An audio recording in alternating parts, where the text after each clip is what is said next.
I'm going to give a small view about how to do data analysis in research. 30 minutes is not possible to say anything about the data analysis, but still I'll try what are the things you are not supposed to do while doing the data analysis. That's what I'm trying to do. First of all, so I'm going to say about the three aspects now. One is about the variable, next one is about the descriptive statistics, and the third one is about the inferential statistics. All of you know the statistical analysis is based on the first is the research design, and the second one is about the variable, what variable we are using. So about the variable part, there are different type of variables are there. The qualitative variable and quantitative variable, generally we can say, of the qualitative variable, nominal variables are there, ordinal variables are there. And in the quantitative variable also you can see discrete variables and continuous variables are there.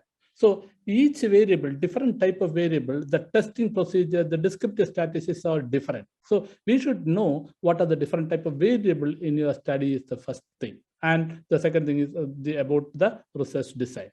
Based on these two, usually we go for the statistical analysis. And also, if you go for any research, you should know about the variable, different variables I mentioned, which is your dependent variable and which is your independent variable as well. So, what is an independent variable? The variable which influence the dependent variable, what you can say is the independent variable. And the variable which depend on the other variable, what you can say is the dependent variable as well. Now, we'll go to the descriptive statistics first. The descriptive statistics are mainly what you can say. Usually we calculate the frequency, we calculate the percentage, central tendency, and dispersion as well. So coming to the frequency, first of all, I'm going to show an article. This is not an article, it's published in Gulf News in October 2018. What I'm trying to say, from a descriptive statistics, how it is leading to the wrong conclusion. That's what I'm trying to say here. See here now, this article, what you can see here, here they're trying to say, so I'll go to the conclusion of this slide because I don't have sufficient time, but see, what they have concluded from study was the coronary artery disease in the UAE is striking younger people in the age group of 35 to 45, with the incidence being highest in Asian expatriates and Indian expatriates being the most vulnerable. This is what the conclusion from this is actually a study only. The study only they publish in the newspaper. So why it is wrong, I said, because you can see here, first of all, they did not think about the population of UAE.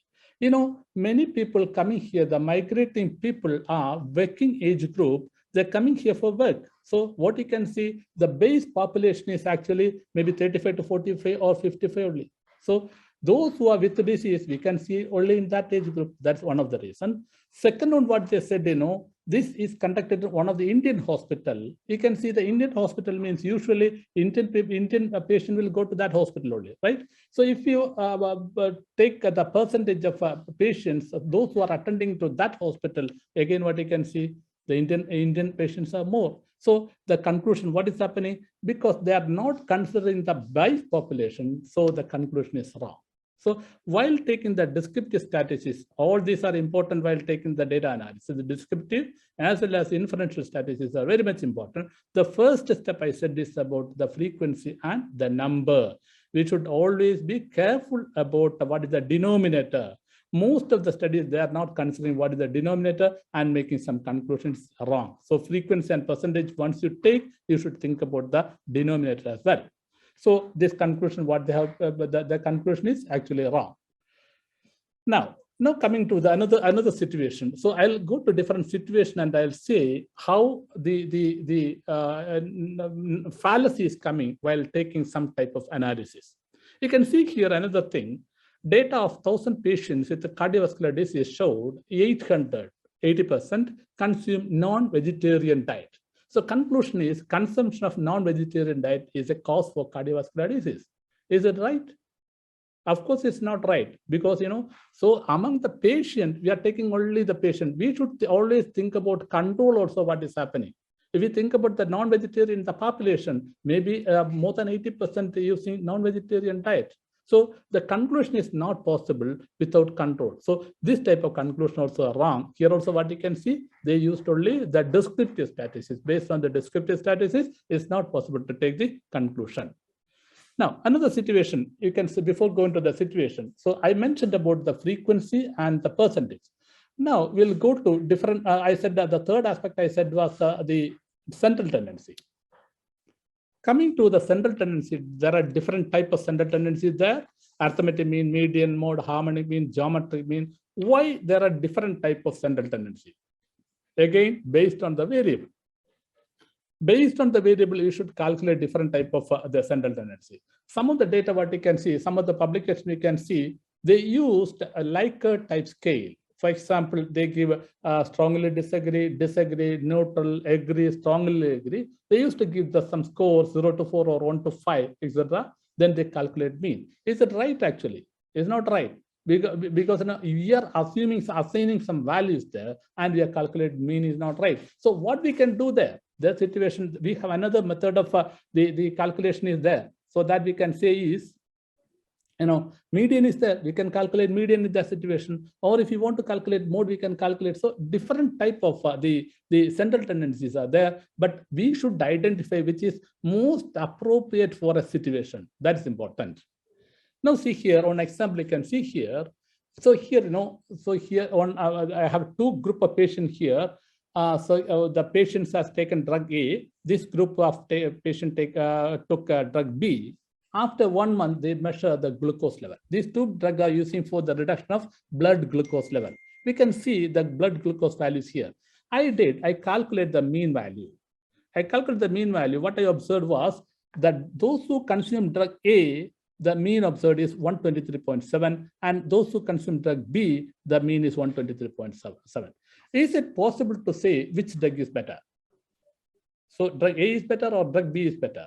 Is it possible? Some audiences have some answer for this, please share. I said that the mean value for both situations, drug A, those who consume drug A, those who consume drug B as well. What do you think about the drug? Which one is better, or you think both are equal? Both equal. So Dr. Girish said it's both equal. Both are equal. Okay, we'll see now. Very good. Very good. So why you said both are equal? Because the mean value observed is same. But there's another thing. Don't make any conclusion based on the averages. Always you should think about the next thing is what is called the dispersion.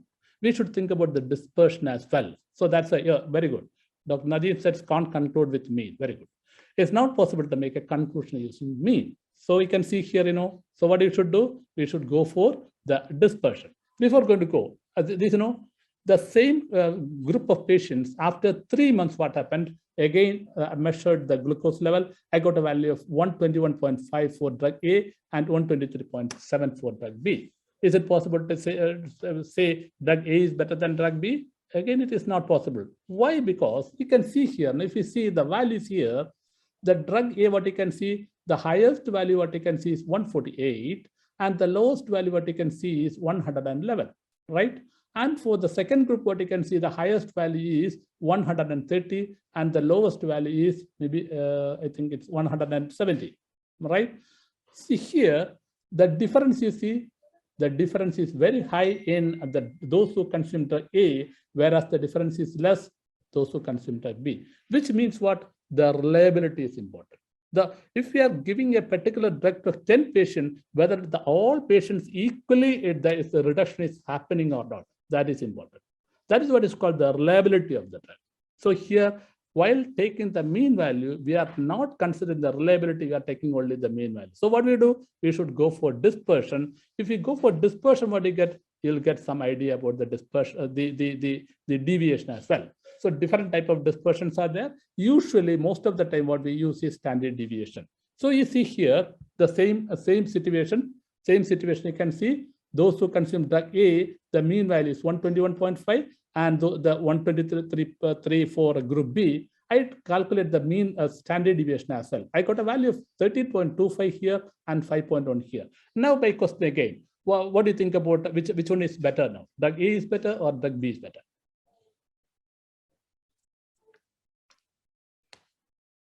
Oh, B. So B, many B's are there. B's are, oh, still, you see here, again, my question is here. See here, this mean value is concerned, this is higher, but standard deviation is concerned is less. Here, mean value less, standard deviation is high. So still, you have, maybe some confusion there whether A is better or B is better. So Dr. Sheikh said cannot conclude. Okay, so again, conclusion is not possible. So what we do? So coming to the dispersion, two types of dispersion usually we use. The first one is what is called the absolute dispersion, and second one is what is called a relative dispersion. So here, we'll go to the next step. Then we see the relative dispersion we can calculate. That usually what we calculate for the relative dispersion is coefficient of variation. So if you want to compare two things, so here what you can see here, you have two drugs. If you want to compare the effectiveness of two drugs, better to go for the relative measure of dispersion. I did calculate that as well. What you can see here now, so for drug B is 4.1 and drug A, so 10.0, 10.9. Now what do you think? A is better or B is better? Oh, somebody said about p-value also. Okay, we'll go for p-value later. Oh, B, very good. Now now what you can say, compared to A, B is better. Because why? The coefficient of variation is less in B compared to A, right? So this way, but still you see here, the mean value, if you see 121.5 and 123. Think about a clinician. Is it the big difference? As clinician is concerned, 123.5, no, of course, no. It's not a big difference, right? So maybe you'll get a statistical significance, may not be clinically significant. So what is the take-home message here? So if you say something about the significance, two things you should always think. One is statistical significance, other one is clinical significance. So clinical is concerned, 122 or 123, no difference is there, right? Even if you find a statistical significance with p-value less than 0.05. Okay, so this is the next step we do. Now we know, now we'll go for the next one. The continuation of this only I'm going to take. This same scenario we are going to repeat again. Now, so before going to go, in statistics, we have a distribution. Usually, many times we used to say a distribution called the normal distribution or a Gaussian distribution. If the data is following normal distribution, we use some type of test procedure. And if it is not following normal distribution, we go for some other type of testing procedure. So here now I'm going to start the inferential statistics. So what we explained till now is about the descriptive statistics. I mentioned about the frequency, percentage, and the central tendency and dispersion as well. Now we are going to move to the inferential statistics. So inferential statistics is concerned, usually what we do, we test the hypothesis and we estimate something as well. And we estimate and then we see whether estimate is the between two group difference is there or not. We have two types of testing procedure usually we use is what is called the parametric test and the non-parametric test. What do you mean by parametric test? If the given data is following a normal distribution, we go for parametric test. And if it is not following the normal distribution, we go for the non-parametric test procedure. Okay, the previous example, I'll take this example. So here you have two values are there and standard deviation is there. You want to compare. Somebody said, we want to go for the p-value as well. So here, if you want to find the significant difference, what test procedure you can use here? You know about many test procedure in statistics. Could somebody please?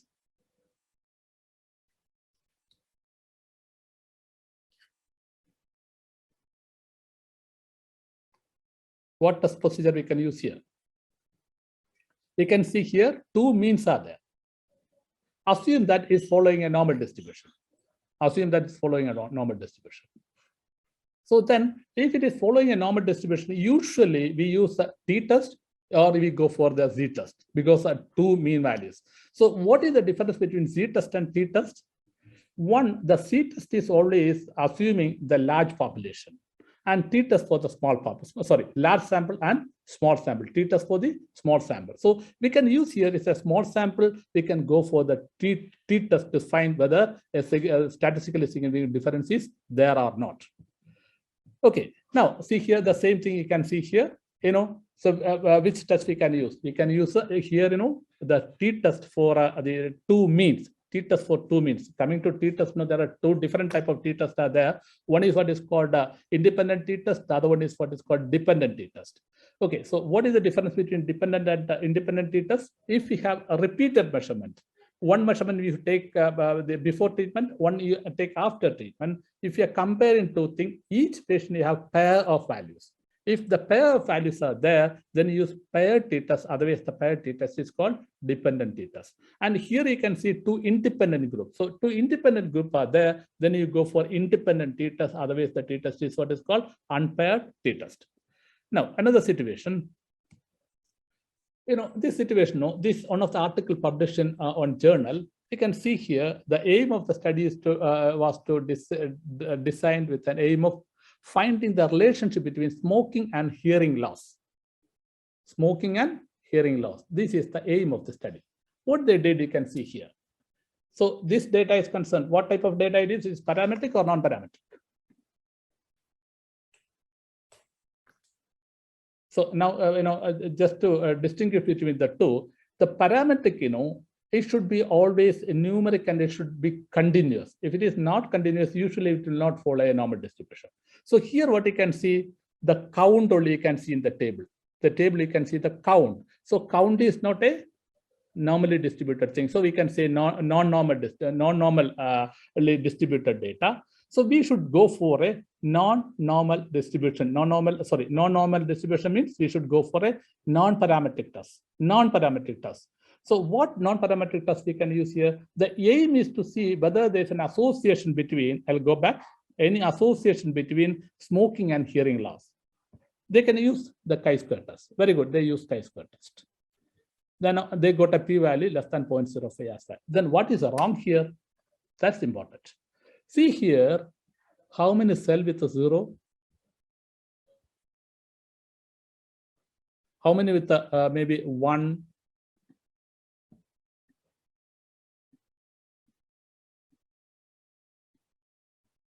All this value, you see.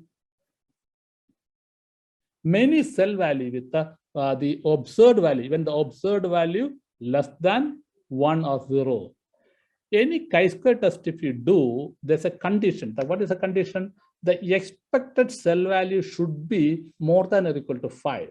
So if you calculate the expected cell value here, most of the place you are going to get, the value less than 5. So this test is wrong. So they got a p-value and they said there is an association between the two is wrong actually, because of the values are not actually following what is there in the chi-square distribution. So always think about, do you think you have one sample? Is it possible to make a conclusion? Not possible. So here, one sample, 0 sample, they made a conclusion as well. It is not possible. So what you can say, the conclusion is wrong. So what you should do, always while doing that, the statistical analysis, you should think about the data, how the data is, whether we can use for the statistical analysis or not. Now we'll go to the next table. Here, see, again, the same thing. You got a value, this, I wrote a letter to the editor, and this also published in the same journal. What the conclusion, what they made is wrong. I made a statement there as well. Okay. Now coming here, another journal. See here, this journal, this article is aimed to evaluate year-round students' self-reported empathy level following a 2-hour empathy workshop at a large medical school in Malaysia.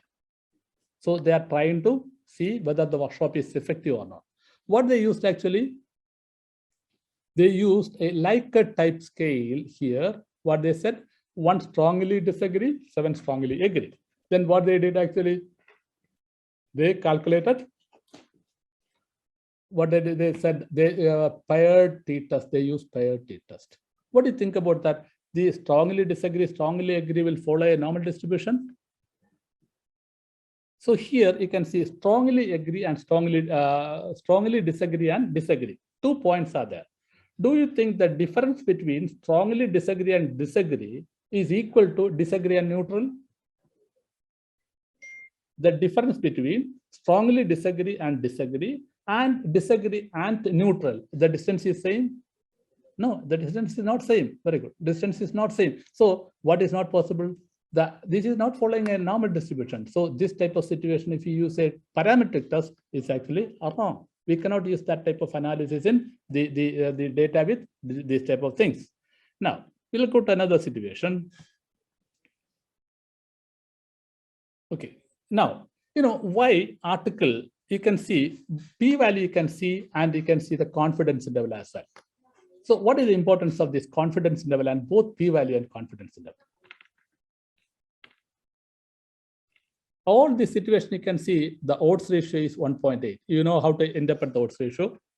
The odds ratio is 1.8, but you can see the confidence interval is different, but the p-value is same. Same in the sense less than 0.05. What is the importance of the confidence interval here? Any idea?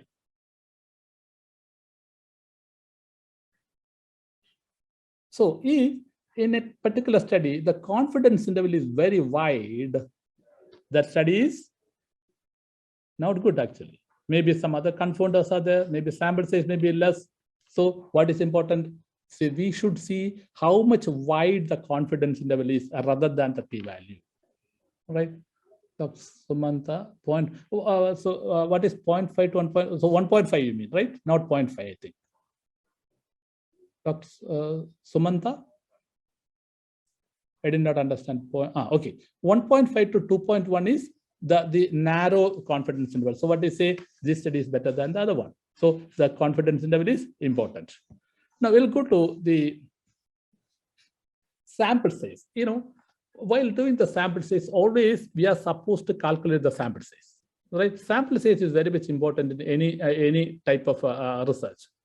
I'm going to show one situation, how the sample size is affecting the analysis. You see here, multiple case control study conducted to determine whether there's any association between alcohol consumption and esophageal cancer. So what I did was different sample size. First study with the 400 sample, second with the 500, then 600, 700, and 800. I'll show you the result now. Okay, so one question asked is how to say confidence interval narrow or broad. Okay, fine. Very good question. See here, wide in the sense usually, maybe you can say 2 standard deviation high or 3 standard deviation high. What you can say is the huge deviation is there. So sometimes what you can see, some journal where they used to write the confidence interval is 1.1 to 1,900 or something. So it's wide only, So based on the situation, we have to see which is wide and which is narrow. Okay, hope it's clear. Okay, I'll go to the next one. Now see here, the first situation, what I did, 500 sample, what I did was 125 cases and 375 controls. And for the second situation, 600, I included 150 cases and 450 control. And third, 175 case, 525 control, 200 case and 600 control. You see the answer now. The first one, 400, you can see the data here. I calculate the odds ratio. The odds ratio is 1.8. So what is the meaning of that odds ratio? How you are going to explain the odds ratio?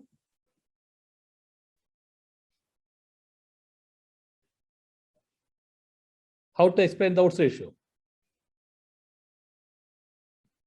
This means those who are, you can see what is the question here.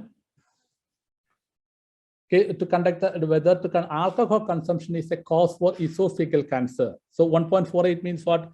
Those who are alcohol consumers, the chance for the esophageal cancer is 1.48 times higher compared to those who are non-alcoholic. That's the meaning of that. But the odds ratio, what you observed, whether it's significant or not, that also we have to look into. So how to say whether it's significant or not? If the confidence level, you can see the confidence level here, right? The confidence interval. Whether the confidence interval includes 1 or not. The confidence interval includes 1. Why it is include 1? The lower part is less than 1. The upper part is more than 1. So one part is less and the other part is more means the value 1 is included and is not statistically significant. You got a value of 1.48. The value is not real. The value observed is due to chance. The observed value is due to chance. So what do you say? This 1.48 is almost equal to 1 only. So the ultimate conclusion is the alcohol consumption is not causing esophageal cancer. Now, I increase the sample size. You can see here, but the sample size is 500 now. What is happening? Odds ratio, no change. 1.48 becomes 1.47. What about the confidence interval? Based on the confidence interval, is it significant or not? Statistical significance is there or not?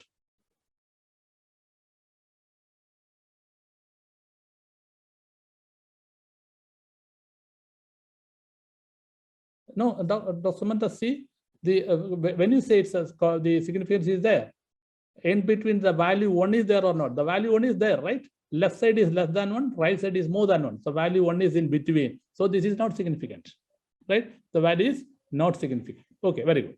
Now we'll go to the next situation. I increase the sample size. Now it is 600. What is happening now? Any change in the odds ratio? No change. What is happening in the confidence interval? Significant or not?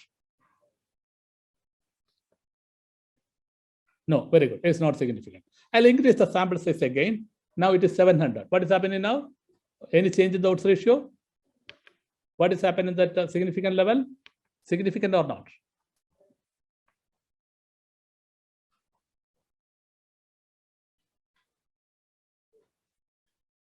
Yes, now it is. Now the odds ratio is significant. Some other question. What will be the margin of error in this case of?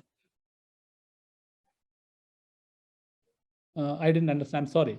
ROH and esophageal cancer. Could you please explain a little more? Okay, I'll come back that one. I'll explain this and I'll come back. Okay, so what is happening now? If we increase the sample size, what is happening? The odds ratio no change, but it seems to be statistically significant. Again, you can see, I increase the sample size again. What is happening now? And now it is 800. So you can see significant, and the odds ratio is not much change. So what is the take-home message here? If we increase the sample size, automatically the same odds ratio seems to be statistically significant. This is what is called sample size fallacy. Sample size fallacy in statistics. If we increase the sample size, what will happen? A small difference also seems to be statistically significant. So then what you should do? You should think about the clinical significance there. Now see another thing you can see here. Please see this one. Studies were conducted to compare the effect of two drugs, A and B, on the reduction of blood glucose level. One clinician included 20 patients in each group. Another clinician included 100 patients. In two clinicians are there. First clinician included 20 patients and second clinician included 100 patients. The result you can see here, the first one. He included 20 patients. The mean value observed is there. Standard deviation is there. Standard error also there. Now he observed the significant this. What do you think? This significant or not?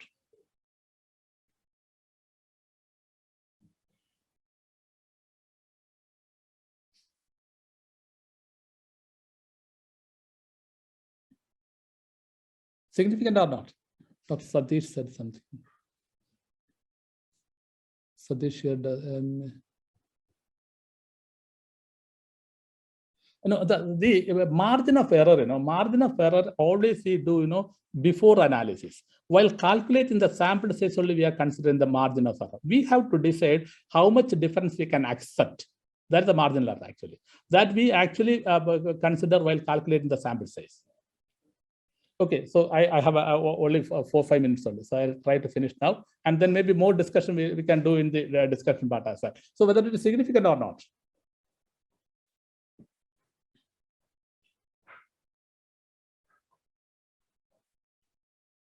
Significant or not? Your answer.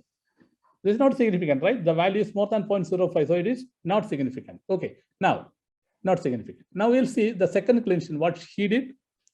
Again, he included 100 patients, and he observed the value this. You can see the mean difference also. You can see what is mean difference from the mean value of the drug A and drug B. The difference is what is called the mean difference. Similarly, you can see here the mean difference. What is the mean difference here? 9. From the drug A to drug B, the difference is 9, but the sample size is 20, statistically not significant. But you can see here, the difference is 6.15, the sample size is 100, whether it is significant or not. This one significant or not? Significant. Why it is significant? Because of the sample size. You are increasing the sample size. If you increase the sample size, what happens? Well, a small difference also. This mean difference is concerned. The previous one and this one, the difference is small. Still, it is significant because of the sample size. Okay. So what you can say, here, the important thing is, while considering the data analysis, you should think about the variable, you should think about the interpretation of the thing, you should think about what type of the test we should use, whether the normal test or the non-normal test we have to use. Then, we have to see the sufficient sample is there or much larger sample is there. These things also you should think while analyzing the data. Thank you so much. I hope I